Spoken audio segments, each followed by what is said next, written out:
Howdy, folks. Today we're talking about lessons from the Godfather of Photography himself, Rick Sammon. From underwater adventures to wildlife travel and over 40 books on the craft, Rick has inspired generations of photographers. And today he's sharing his wisdom with us right after this.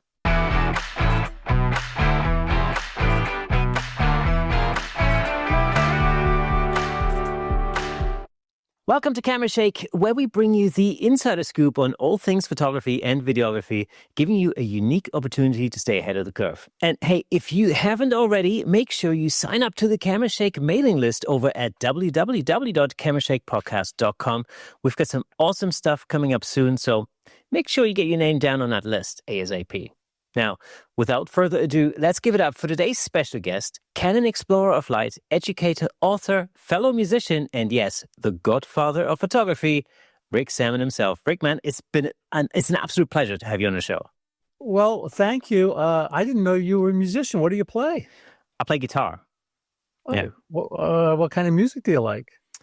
I like also, I used to be a session musician before I went into the murky world of photography. I used to be a session musician over here in London, and yeah, so I technically studied electric guitar. Wow! But I've had sort of a career playing steel string acoustic as well. So it's just one of these things. Well, you and Scott Kelby, my good friend, my dear friend Scott Kelby on the podcast, and he's a great musician. You can see my guitars in the back. I have my acoustic Martin. I have a bass. Hey. I play mostly bass. But I want to tell you listeners and your viewers, the main reason I agreed to come on the podcast is because the lava lamp. The lava lamp. Well, the thing is, you're a musician. I'm a musician. I'm a child of the 60s, and I went to Woodstock. Hey, you're probably too young to know about Woodstock. I know about Woodstock. I mean, I was, obviously I wasn't born at the time, but that must have been amazing.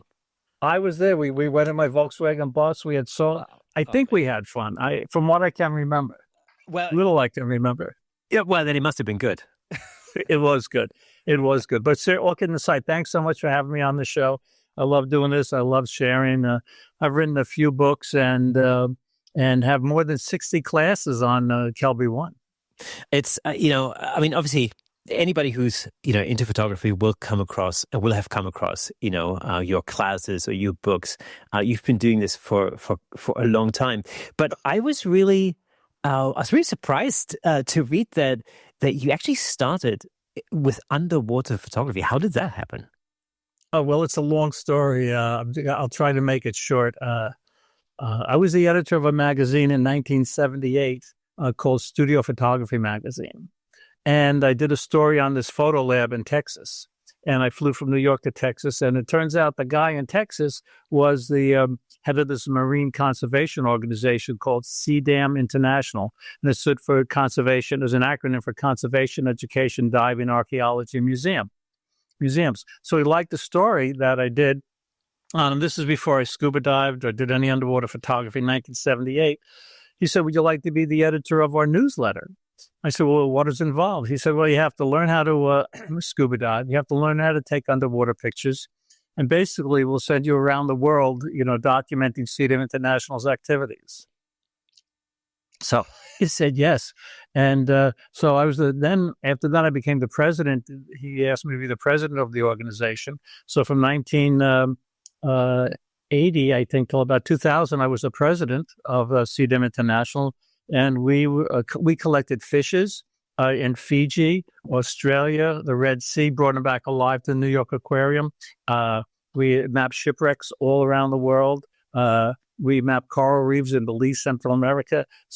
And I was the underwater photographer and the writer. So it was like a dream come true. I did all this while I was the vice president group supervisor of the Minolta camera company account at one of the biggest agencies in the world, advertising and PR agencies in the world, Bozell and Jacobs. So I've always been busy, my friend.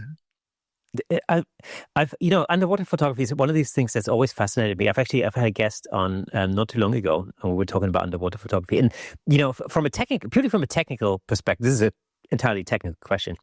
I can see how it works with like underwater housings and stuff when you have a digital camera, but with film, how do you transport the film when the camera's inside of a waterproof housing? Well, here's the thing.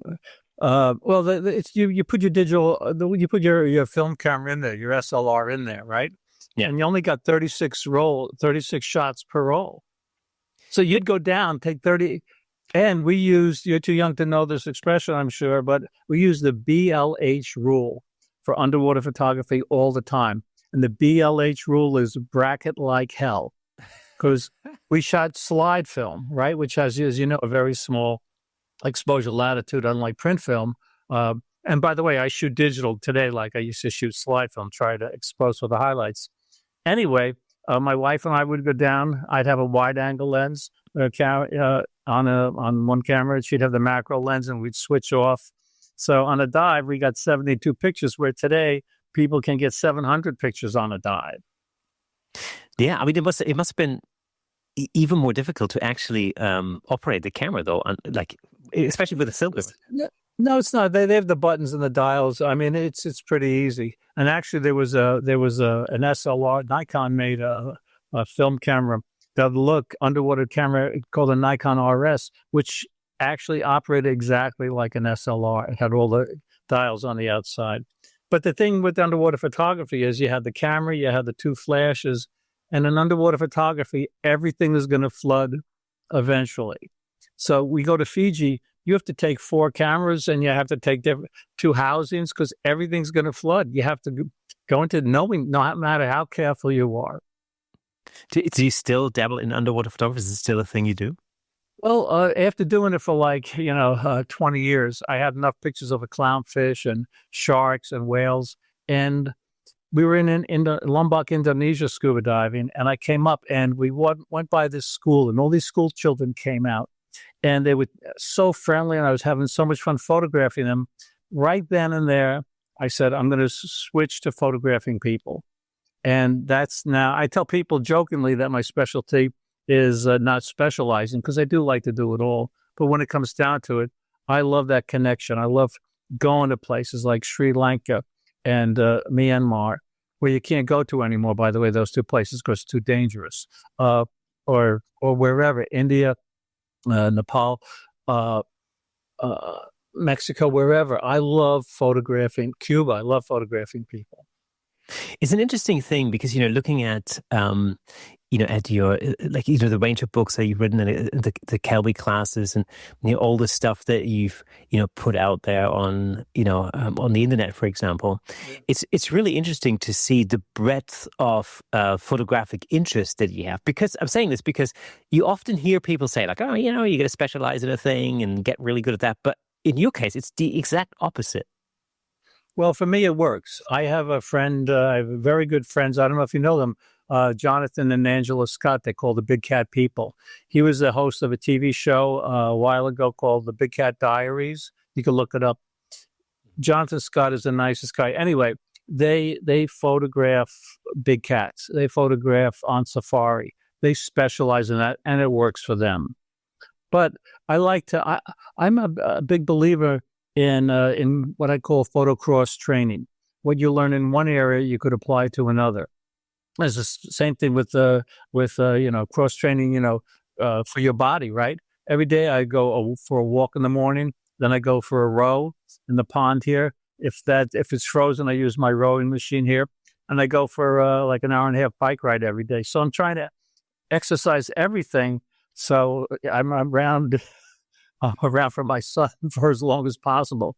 But anyway, what photocross training is, again, what you learn in one area, you can apply to another. So if you're photographing a person and you want to get that contact, the person, so the person looking at the photograph can identify with the subject. Basically, you want to see eye to eye, and you want to shoot eye to eye. You want to shoot at eye level. Well, it's the same thing with big cats. It's the same thing with animals. Shoot at eye level. You shoot down, it looks like a snapshot. Shoot up, you don't relate as much. When you learn photographing people, again, you want to sometimes separate the subject from the background. Same thing with animals. So the photocross training is just so important, and that's what I try to stress in my books and in my classes, that what you learn in one area, you can apply to another. It's an interesting principle because it's a principle that's very prevalent in music, for example. And I know that you started out teaching the guitar just like myself, actually. Yeah. And this is really if I remember, you know, my guitar students, there's always something I put to them, is that it doesn't hurt anybody to learn jazz chords because you never know, it will have an effect on a lot of stuff that you'll do, even if you're playing metal right now.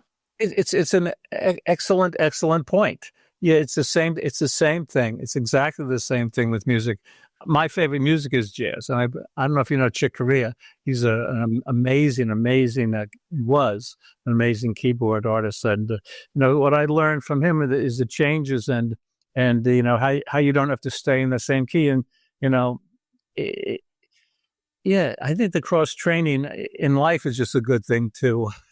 Is a good thing to keep in mind, whether it's music, your health, or photography, or sculpture, right? Cooking, right? You could get really good at cooking Thai food, which has like a million spices in it, and apply some of that to cooking, Chinese food, which tastes totally different. Exactly, or barbecuing. Yeah, I always like to experiment with that, different spices. I love barbecuing. Yeah. Do you think that your sort of, let's say, your origin in teaching guitar, teaching music, was that the original catalyst for you to go into teaching in photography? Was that sort of an automatic move for you? Maybe. I don't know. I just always loved teaching and sharing, because you learn so much by teaching, right? You better know if you're gonna get good. If you're gonna teach something, you better be good at it. Right? Yeah, you're absolutely right. And the thing that I've learned over, I don't know, 25 years of teaching guitar or something was that, although initially, and for a lot of people, it's this sort of idea is like, oh, I only love to teach, very advanced players because it challenges me musically and also for some reason makes me look better, But the one thing I've learned is that I've gotten to love teaching beginners. And the reason for that is it really forces you to really go down to basics when it comes to your own, let's say, technique, for example. And it really means that you have to go back to square one and really examine the way that you do things at a very, very basic level, which very often has a massive knock-on effect on much more advanced things that you do.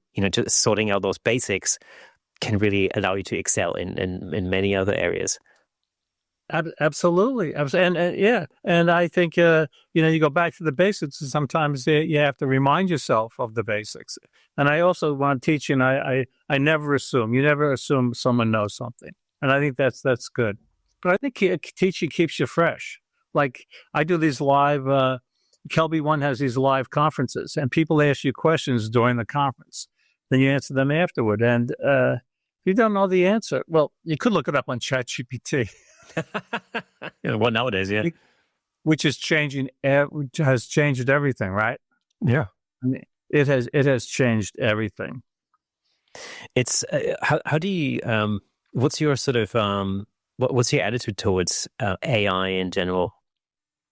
Well, I use AI. I did a post on Facebook today, and I didn't really like my wording because it was early. I was having coffee. I was just waking up. So I put it into ChatGPT, and ChatGPT, it was only like 25 words, did a much better job. Corrected my spelling. I'm totally hyper, which is why I have so many books and classes. So sometimes I just type so fast. So ChatGPT is amazing. But there's so much fake stuff out there. I can't believe. Well, I can't believe it. But, I always tell people honesty is the best policy. I use, like in Photoshop, I use generative expand. Right, to expand. I use generative fill. I always tell people, this is what I did, because you don't want someone to think, oh, I could go to this location and get this shot, with an iPhone. And believe it or not, today I'd say I'm about a 90% an iPhone photographer. How is that? How was that transition for you, moving from traditional cameras to iPhone? Yeah, it was I still use big cameras for, photographing birds and some wildlife. But Susan Sammon, my wife, has been into iPhone photography for about 10 years. And so I've been seeing what she's been doing with the apps and stuff like that. So 3 years ago, I went to Antarctica with only my iPhone and my Samsung Galaxy S23. And the only reason I took that is because it has a 10x lens in it. Oh, right. Okay. So all my friends thought I was nuts. Thing is, in Antarctica, the animals come right up to you. You know, there's a law that you can't walk up to closer than 15 feet to the animal, but the animals don't know the law.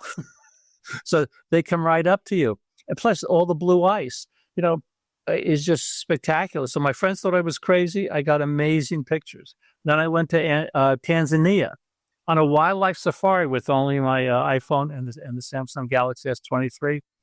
I would say I was 98% happy with the pictures. I lost a few. I missed a few. And then I went back to Antarctica, South Georgia, and the Falkland Islands last year with only the iPhone. And I went to Greenland too. It's amazing because of the iPhone's amazing, but the post-processing, but the upsizing programs, I use the On1 A-size, I have the name right here. It's On1, On1 Resize AI.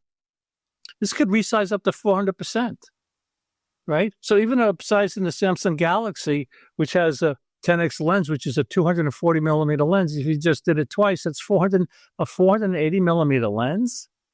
Then you have topaz to take out the noise and to and to sharpen it. So I was just telling my wife, Susan Sammon, my wife this morning, I can't believe that a $5,000 camera doesn't like upload your pictures to the cloud like immediately, right? Like the iPhone. You know, a friend of mine just came over the other day, and he's going to Africa, and he's bringing a big camera, and he's going to get great shots, I know. But he's going to have his laptop with him. He's going to have his 2 hard drives. He's going to have the cards, things like that. He's going to back up twice.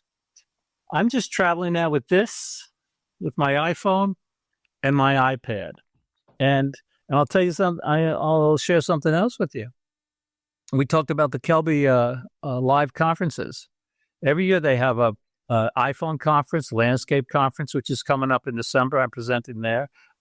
So wildlife, landscape, iPhone, Photoshop, Lightroom, travel.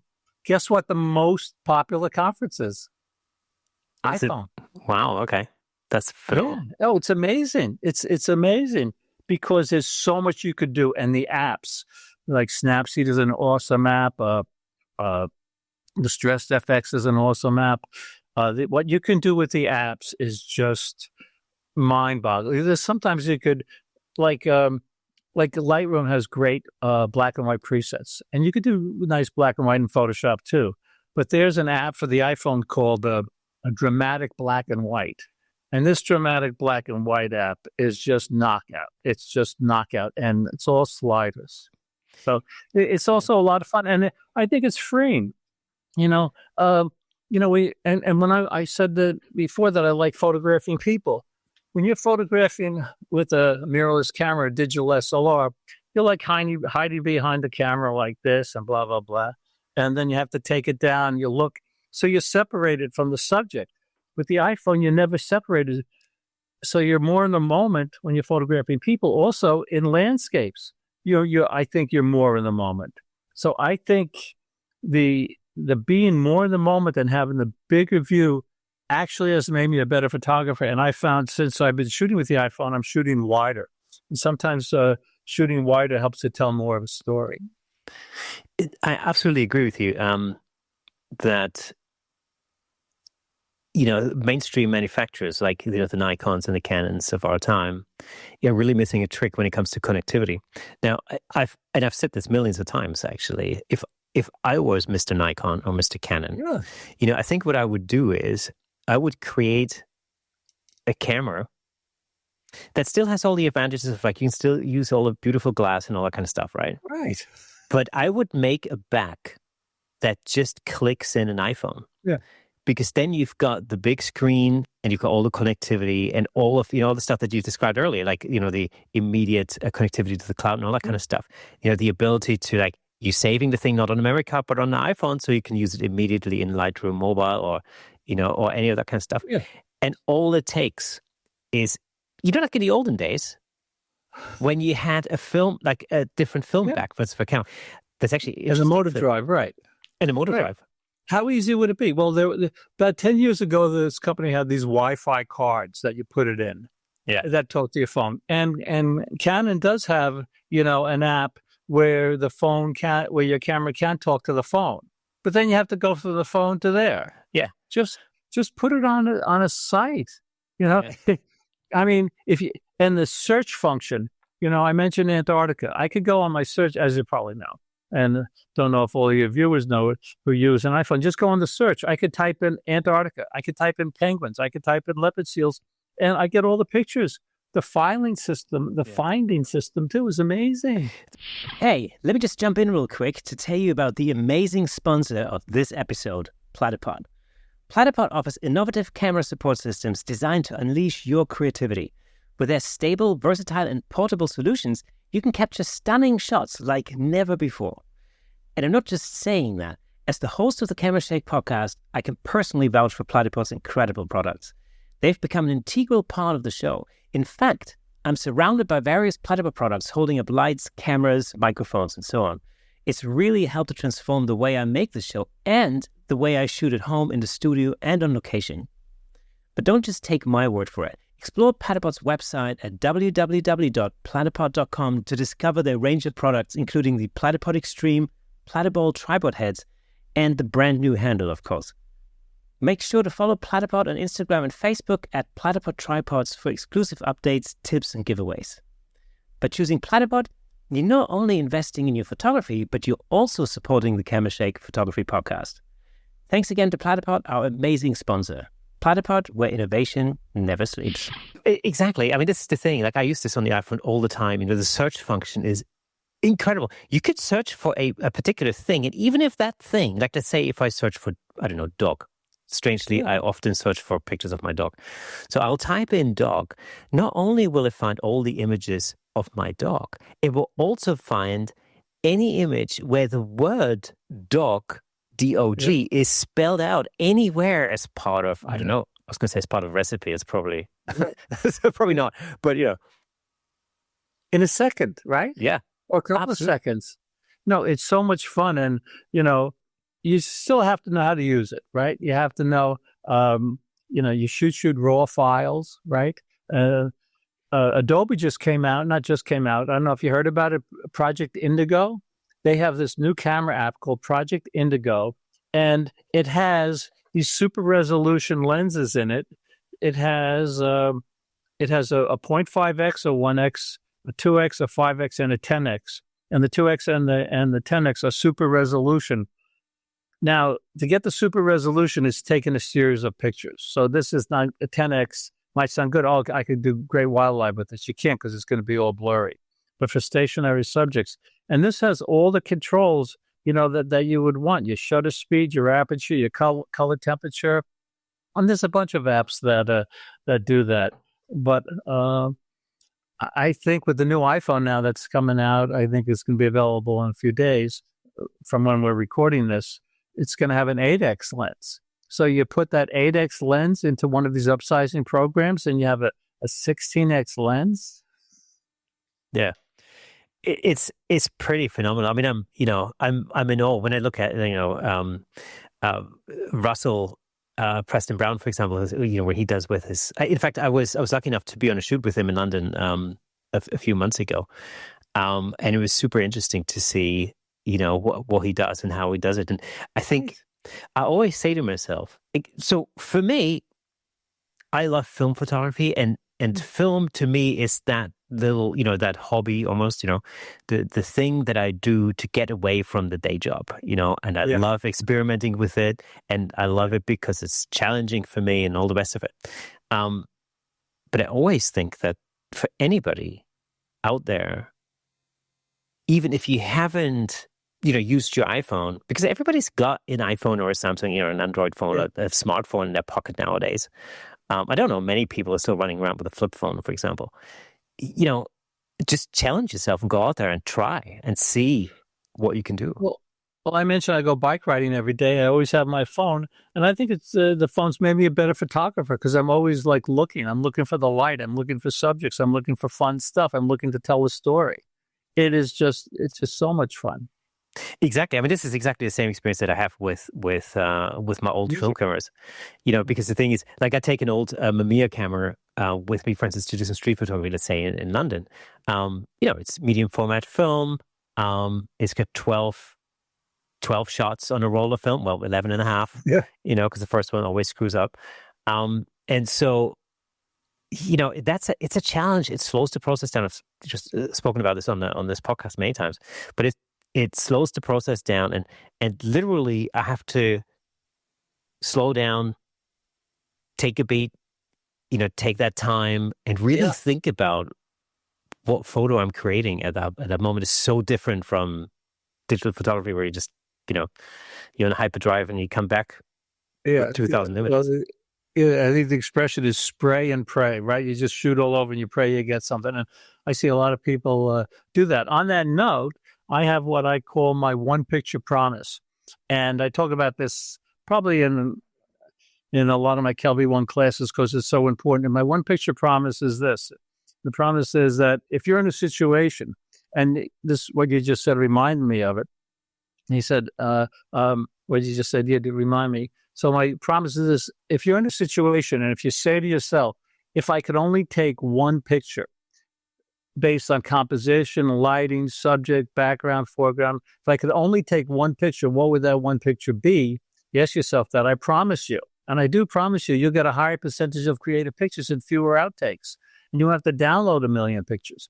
So I tell people this on my workshops, and they definitely get better pictures. And a lot of times, in the early part of the workshops, people are saying, how come you're not taking pictures? Well, sometimes the picture's not there. And why would I take a picture that's just going to suck? Right? Yep. So I think about that one picture promise. And, if I could go to Antarctica and if I come back with 12 or 16 pictures that I love and I'm away for 3 weeks, I'm happy. Yeah, that's always the rate of keepers is that's a real thing.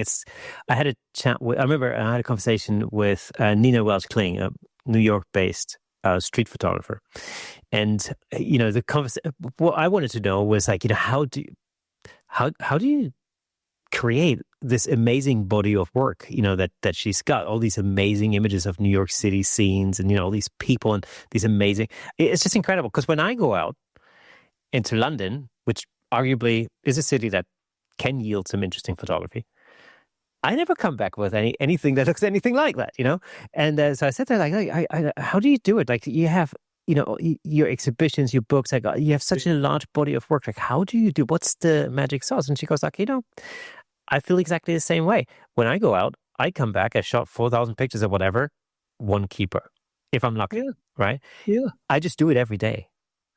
Oh, I have so many books and classes just because I'm old. I've been around a long time. Well, I mean, but the thing is, in your case, again, I come back to the fact that, when I look at your body of work, your books and your classes, it's, I find it really refreshing that you cover so many different areas of photography. Like, again, at a time where everybody says, like, you're going to specialize in one particular thing. Is that, do you have like a natural curiosity when it comes to different genres of photography, for example? I think I just love life. And I think that sums it up. I love walking in the morning. I love riding my bike. I love rowing. Before this, I mowed the lawn. I cut the grass. I love mowing the lawn. I love weed whacking. I love trimming. I love cooking. You mentioned barbecuing before, grilling. I just love life. So, having a camera is just a way to, I think, document the fun you're having in your life. Yeah. You're also known for your Sammonisms. What exactly is a Sammonism? Yeah. Okay. So we were at a workshop in Death Valley, and it was a sunrise. I photographed this beautiful, beautiful model on the sand dunes. Everything came together. The model was great. The light was great. It was just perfect. So I'm saying to the people, backlight, shoot tight, because it was backlit. And I said, Okay, the name of the game is to fill the frame, meaning, fill the frame. Although there's something to be said for dead space, or see eye to eye, shoot eye to eye. So one of the workshop participants, Mike Ince, put down all my sayings. There were just 6 or 7 at the end, and he called them Sammonisms. So now I have a class for on Kelby. Sammonisms for wildlife photography, Sammonisms for landscape photography, and just Sammonisms. So they're basically very quick tips that drive home a point. Like, you don't really have to explain, backlight, shoot tight. You don't have to explain see eye to eye. Name of the game, fill the frame. The camera looks both ways, which is my all-time favorite expression, because when you're photographing people, this is the key. You have to know that you're a mirror, that your body language, your energy, your enthusiasm, your eye contact, the clothing you wear, that's going to be reflected in your subject's face and in their eyes. So the whole saying is that the camera looks both ways, and picturing the subject, you're also picturing a part of yourself.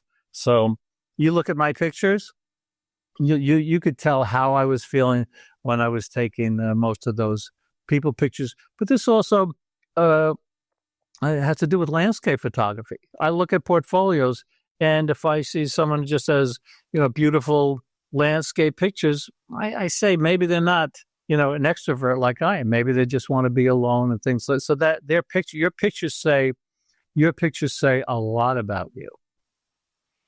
It's interesting because I immediately see a lot of parallels to music there. We've similar sort of things in music, like play in the pocket, 4 on the floor, There you go. You should you should come up with your own isms.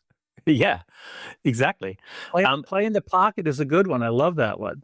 Yeah, I mean, there's lots of them, as you know. We use them all the time in music, and it's just quick ways of remembering a particular concept. Let's say, what are they called? Are they called? What is the technical term? Is it mnemonics or something? Is that the word? I can't remember. Not sure. I would like, since I play bass, I would like to know the ones for bass guitar. Most people don't realize that the most important instruments in a band are as probably know, the bass and the drums, right? Oh, absolutely. Yeah, especially the drums. I mean, that's especially the drums. Yeah. People don't realize that. For a long time, I didn't think Ringo was a good drummer, but as I get older and listen to him, I think he was a great drummer. Have you seen skills? His skills are just amazing. Have you seen the Get Back documentary? Unbelievable. Oh, yeah. It is mind. I've actually just rewatched it just a couple of days ago. I just rewatched the whole thing. It's unbelievable. Incredible. No, and speaking of age, how inspiring is Ringo, Paul McCartney, Clapton, Mick Jagger, all these guys over 80? I got 5 years to go to that. So these guys are inspiring. And I think when I said before, my friend, that I love life, I think loving life and having a good attitude is so important.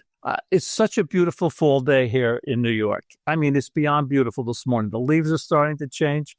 So I passed one of my neighbors. I said to him, wow, what a beautiful morning. And he said, so far. Yeah. That's so British. Such a British thing to say. Is it? No, yeah, it's going to believe it. What do you mean so far? What's going to happen?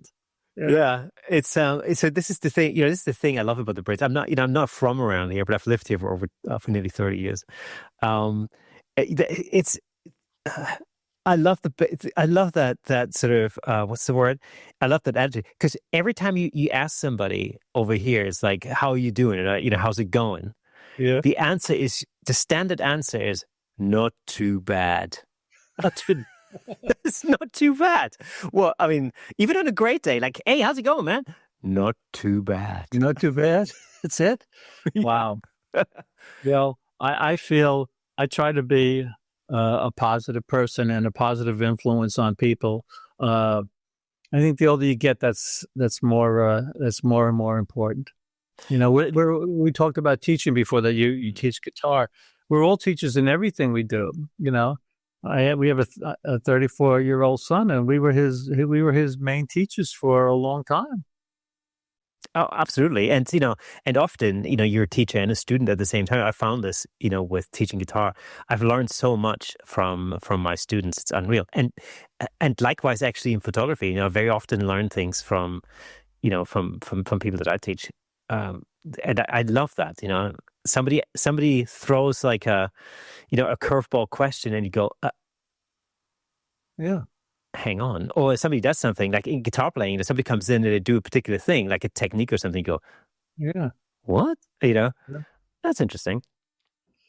It is interesting. You mentioned ChatGPT and AI before, and I think one of the things it's doing is it can help the creative process. I know a New York City fashion photographer who, for lighting ideas, puts in, okay, woman in a red dress, backlit, holding a pocketbook or something like that. So it'll come up with Midjourney does it too. Gives you all these ideas. And I don't know, do you use Suno, the music program, Suno AI? Oh, I don't. No, I don't. Okay, SUNO, SUNO.com. It's amazing. It's so amazing. Basically, you just would type in prompts like country song, rock song, metal song about love or things like that. And it gives you like in about 30 seconds, it gives you two options.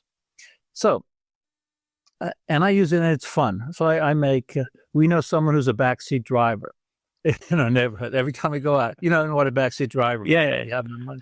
So I put in there the person's name, backseat driver. It came up with the funniest thing. But it changed keys 3 times. So my guess is someone like Taylor Swift might be using this and then put in something like, whatever. And then it changes keys 3 times because a professional musician told me that today when pop artists write songs, they don't change keys. So anyway, it might give you an idea hey, I should change keys maybe once or twice or go from major to minor. So I think it can give us other ideas. And I do that. I do that for like some wildlife pictures. I say, hey, give me an idea for a different type of wildlife picture of a lion, at sunrise, under a tree or something like that. You're absolutely right. I mean, I think of ChatGPT as almost like a Pinterest on steroids because, one of the things I've traditionally done even before the advent of ChatGPT was, if I had a particular shoot coming up, I would get some inspiration on Pinterest. And of course, you can search for, I don't know, family portrait with wooden ladder. I don't know, something like that. Right. And it will come up with lots of options. And it gives you lots of ideas of how to pose, people around a ladder, and what to do with a thing and maybe how to light it and so on. What I love about ChatGPT and Midjourney and things like that is now I can say, but do with the 35mm lens with backlighting, change the lighting to this, and then you go, I wonder what that would look like with an 85. Yeah. And it just does it. I know. I mean, this gives you good ideas. So I got into Midjourney about 3 years ago. And I was blasted on Facebook. The names I was called, I wouldn't even repeat here, right, by professional photographers. They say, oh, you're going to lose your credibility, you're selling out and things like that. I mean, I was so glad. I had to block people. The discussion got so ugly. And now all the same people are using it, right? Yeah. You have to use it. You don't have to like it, but you have to embrace it and know what your competition is. I remember, so I'm old enough. I'm over 50. So I'm old enough to remember when, I remember what it was like to be 50. Well, I don't, so it must have been good. I remember when the internet first came out, I actually remember a time before the internet. What a lovely time it was. Yeah. But I remember a time when when email first became a thing. And I remember having this conversation with my dad about email, and he goes like, "I'm never going to use email. Why would I do that? I just write a letter. I mean, what is this electronic mail nonsense? Yeah, right. And only a few years later, I remember I had an old, like one of the sort of early mobile phones, cell phones, Mm. And it was one of these, green screen as a Nokia thing. I think they call it the Nokia brick or something. It's a really old thing, nothing like a modern day smartphone or anything. In fact, it was pretty dumb, that phone. But it had like a green menu thing. I remember flipping through the menu, and it came up with this menu item called SMS messaging. And I had no idea what that was because this didn't exist at the time. Yeah. And I remember I was talking to my housemate. I was at music college actually at the time. And I remember I was talking to my housemate, and I'm like, what is that thing? What is that SMS messaging thing? What is that? And he goes like, oh, well, it's a thing that engineers use to send short text messages, to each other. And they're talking about making this available to the general public soon.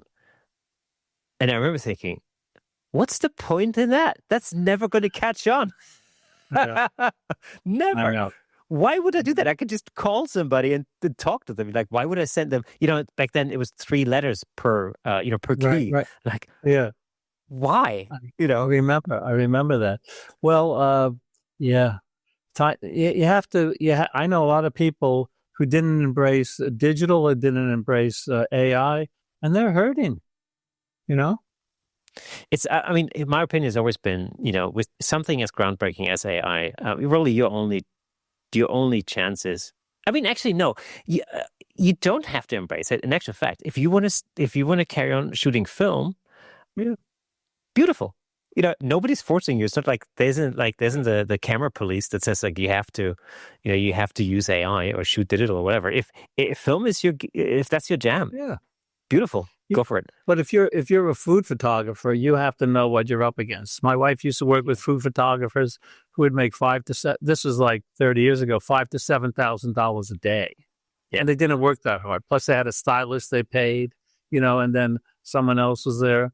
And now some person in the kitchen, can, with an iPhone can take the shot and take out, with the new Photoshop, you could reduce the glare, you could do this, you could and with people photography, with Snapseed, you could actually change, and you could change, the shape of the person's mouth. You could do their eyes. You could do all this stuff. It's just, and Adobe's coming out with a new feature in Photoshop Beta, where if the person is standing like this, you put in some prompt, and now they're looking like this.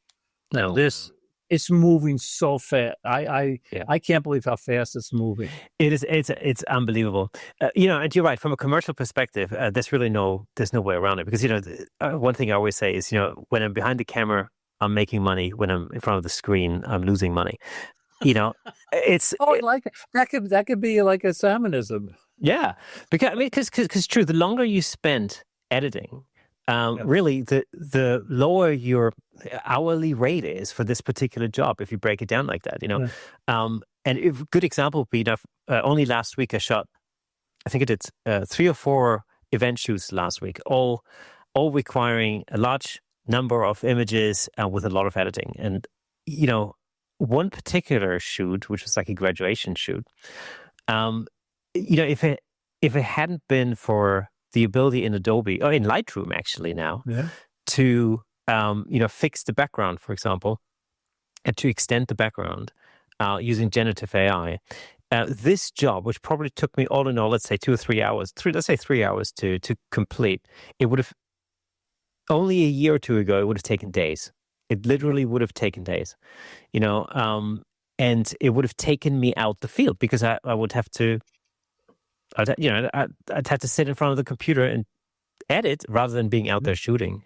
And so commercially, it's a complete game changer. It is, but if you like shooting film, go out and shoot film and have fun. But if you're a professional, you want to make money and compete, if that's your livelihood, you have to embrace everything. You have to just know what your competition is, and you have to know all the tools. That's absolutely right. I mean, this is the thing. The competition thing is important. All the clients I spoke to last week, they were all interested in rapid turnaround. And Really? 100%. It's like one shoot had a turnaround time of 48 hours. And the others were like within a week or something, but still, it's large amounts of images and a lot of editing, and so in order for me to actually manage 3 or 4 of those shoots in the same week and deliver all the edits, that's a lot. That's a lot. And so any tool that I can use that will give me the quality in the final output and save me time, I'm all in, like 100%, because that you think about time is really important, and time is money. Absolutely. And this is where the business side of photography comes in. And I know you've written actually a phenomenal book entitled, was it How to Make Money in Your Sleep or something like that? How to make money when you're sleeping. I have it here. I have it right here. Hold on. What's interesting? Yeah. So here's the book. How to make money while you're sleeping, and I'm an expert napper. But Warren Buffett, although I'm a photographer, well, I'll tell you a story. And I actually opened the book with this. My son and I were at a party. This was like he's 34, so I don't know. This was 15 years ago or something like that. And we're at a party, and I introduce myself. Someone says, "What do you do?" I say, "I'm a photographer and an author." And my son turns to me and says, "Dad, you're actually an entrepreneur who happens to be a photographer and an author." Because I am a business person, and every photographer I know, Joe McNally, go down the list, Scott Kelby, Moose Peterson, they're excellent, excellent business people. So anyway, I got the idea for this book because I follow the stock market and I follow Warren Buffett. And Warren Buffett has a quote, which is in the book too. And his quote is, he says, if you don't learn how to make money while you're sleeping, you're going to work until you're dead. So it's good. So I said, okay, that's true. Passive income is the key. The reason I could ride my bike and do this and go rowing and walking and go away for a month. Susan and I were in Vietnam and Thailand for a month earlier this year. The reason we could do this is because of passive income. So in this book, I talk about how all the different ways you could generate passive income. But this book, there's no photos in it. This is my all-time best-selling book, Phototherapy, Motivation, and Wisdom. All-time best-selling book out of my 43 books. Also, not a single picture, because I didn't want people to be distracted by pretty pictures. I wanted them to think about their own pictures. What are their, like we just talked about before, what do your pictures mean to me? What do my pictures say about myself? How can Ansel Adams said a picture should be looked into and not at. So I talk about basically the philosophy about taking pictures. And for any of your viewers and listeners who want to do a book, my last 4 books published myself on Amazon. So they're available in paperback. They're available in ebook. This is the way to go. Let me tell you, I think the guy I work with charges $1,500 to put the whole thing up on Amazon. I could do it myself, but I'd rather ride my bike, right? So I send him the Word document and the cover photos. That's the only photos on the covers. This one also has no pictures. When you do a regular book, you get maybe 20%, 15% commission each book. You publish a book on Amazon, you get 70%. 70%. This is amazing that you could do this, and you could track it every day. So if I'm talking to someone live and they say, "Oh, I'm going to order your book," and they say, "Oh, I just ordered your book," I can see if they did it or not. So you could check your sales every second, which I used to do. But no, this is very, very profitable. Self-publishing today. You mentioned the books. 20 years ago, photographers might get a $30,000, $40,000, $50,000 advance for a photography book. Today, and I know this for a fact, a lot of top photographers in the world, they've told me this. you can't get a penny advance. They only work on royalties. Things have changed so much because why the publishers say, why should I take a chance? So Amazon is the way to go, and Amazon does a real, the quality of the paper and the books. You could do your own. You could do a picture book too, but I thought it's kind of funny to do a photo book without any photos. Art Wolf Art Wolf? He called it sacrilege. He said that very in tongue in cheek. He's a sacrilege. But let me tell you, it's very profitable to do your own books on Amazon. So actually, if no one gets anything else out of this fun interview, and you're doing a great job and having a ton of fun, by the way, I would say think about my one picture promise and think about publishing your own book. Yeah, I mean, it's we're living in an incredible time, where you can self-publish a book, or you can create your own podcast or your own YouTube channel, and I think there's a lot, and I'm sure I've mentioned this on this podcast before. If you take something like a podcast like this, and again, you were talking about ways to diversify your income as a photographer, for example. I remember, not too long ago, this really is not that long ago, when I was working as a session musician, I used to work with BBC Radio a lot over here in the UK. And the BBC have lots of different radio stations, local stations and things. And what would happen would be, I'd come in to record something, and there would be a producer, there would be one or two engineers, there would be the host of the show, whatever. Then there would be satellite engineers, because the signal would have to be, sent up to a satellite.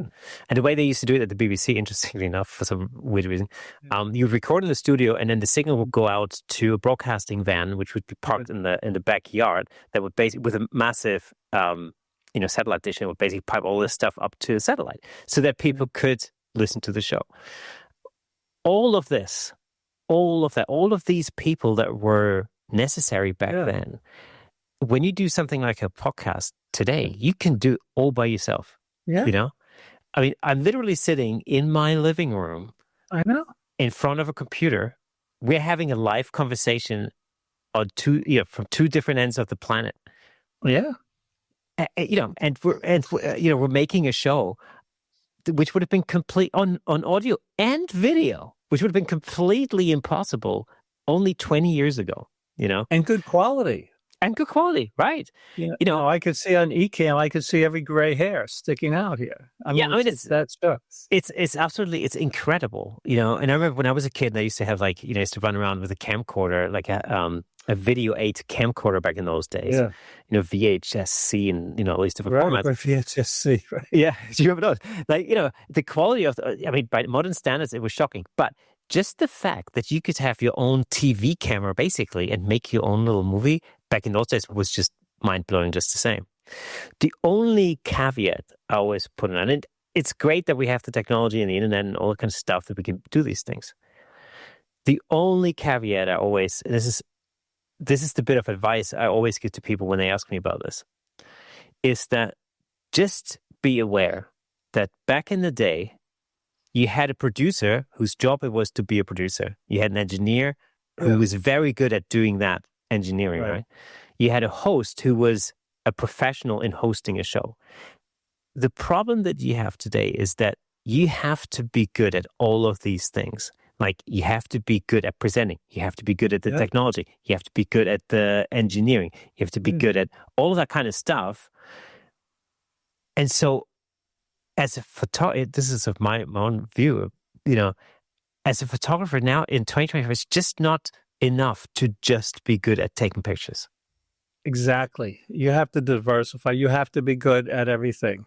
And if we had a director, I mentioned before I cut the lawn, so I ran in here after cutting the lawn. I didn't really frame my camera right because I have this really bright light right over here. So usually it's not in the frame, but I didn't zoom in enough. But just getting back to you being a session musician, and anyone who's listening, did you see the documentary Muscle Shoals? Yes, I did. About the session musicians down south? That was amazing. Another awesome one was In the Shadow of Motown. Yeah.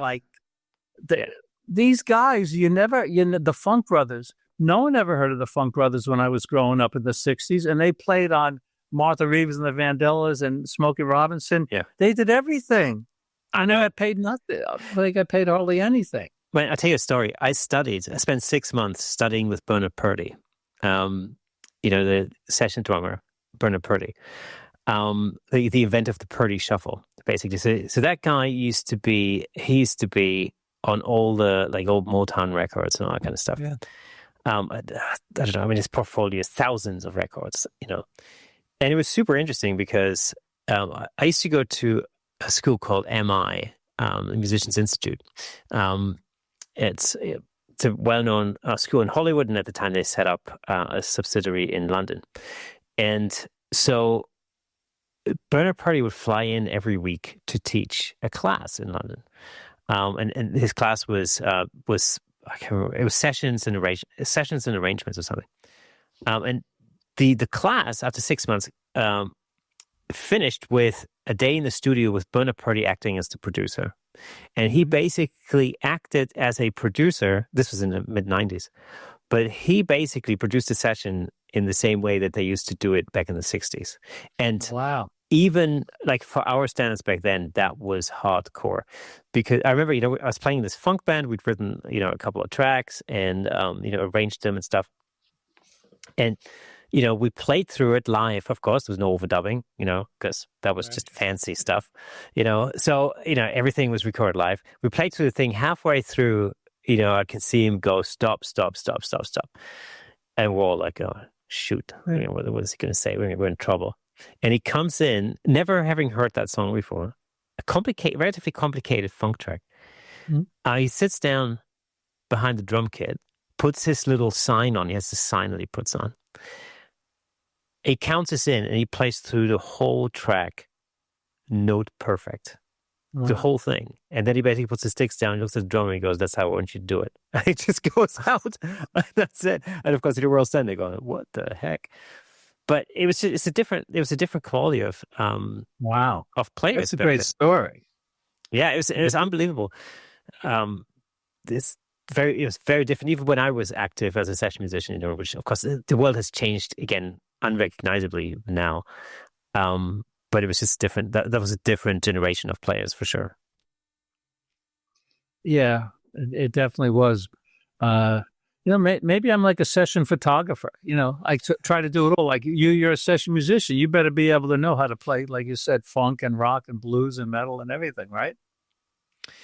Yeah, I mean, in my heyday, I should say, and I really haven't done this in a long time, but I used to get booked for my strengths. I was fast in the studio and I was funky, and that's what people wanted. And if they wanted that, they booked me.